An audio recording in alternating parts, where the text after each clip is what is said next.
354A।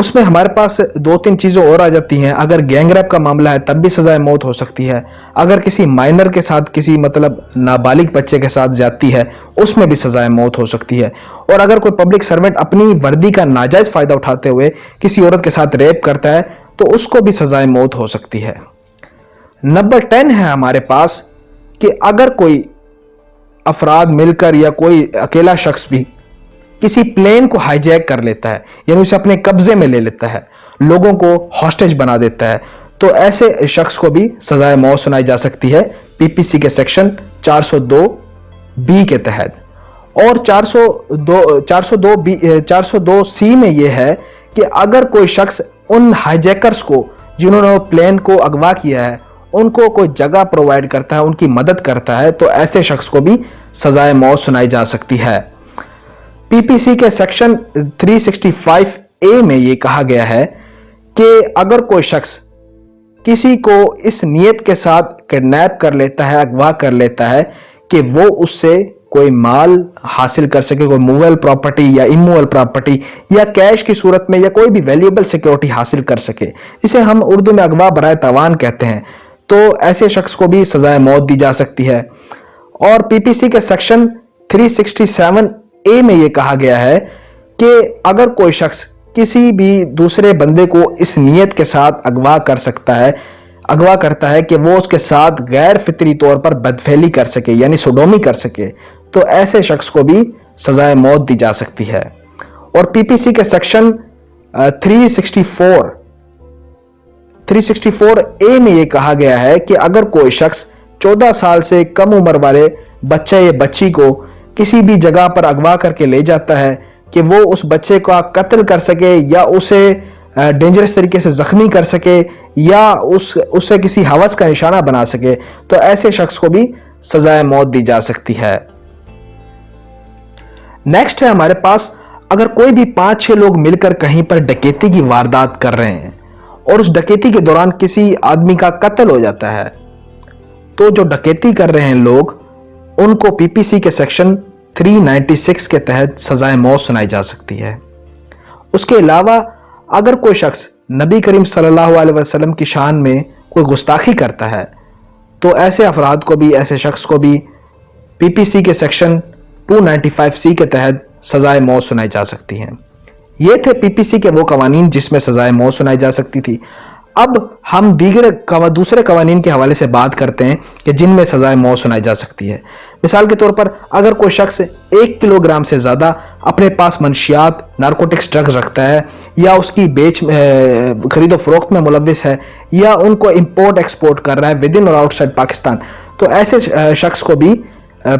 Control of narcotic substance act 1997 کے section 9C کے تحت سزائے موت سنائی جا سکتی ہے. نیکسٹ ہے ہمارے پاس اگر کوئی شخص ریلوے ٹریک کے اوپر کوئی بم دھماکہ کر دیتا ہے جس سے وہ ریلوے ٹریک ڈیمیج ہو جاتا ہے, ڈسٹروائے ہو جاتا ہے, تو اس شخص کو بھی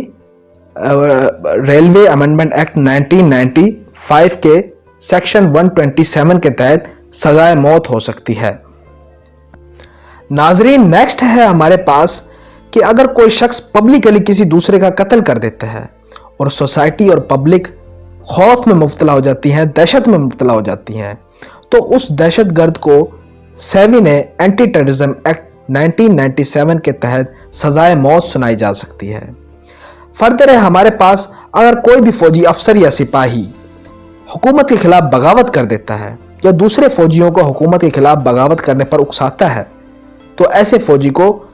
سیکشن 31 آرمی ایکٹ 1952 کے تحت سزائے موت سنائی جا سکتی ہے. فردر ہے ہمارے پاس کہ اگر کوئی بھی فوجی افسر یا سپاہی ملک کی کوئی اہم معلومات دشمن کے حوالے کر دیتا ہے تو اس فوجی کو بھی سیکشن 26 آرمی ایکٹ 1952 کے تحت سزائے موت سنائی جا سکتی ہے. اس کے بعد آ جاتا ہے کہ وہ فوجی جو بزدلی کی وجہ سے اپنے ملک کی زمین کا ٹکڑا یا وہ پوسٹ جہاں پر وہ تعینات ہے وہ دشمن کے حوالے کر دیتا ہے اور بزدلوں کی طرح بیہیویئر اپنا شو کرتا ہے, تو ایسے فوجی کو بھی سیکشن 24 کے تحت سزائے موت سنائی جا سکتی ہے. ناظرین، اگر آپ کو ہماری ویڈیو پسند آئی ہے تو اسے لائک کریں اور ہمارے چینل کو سبسکرائب کریں۔ Thank you very much.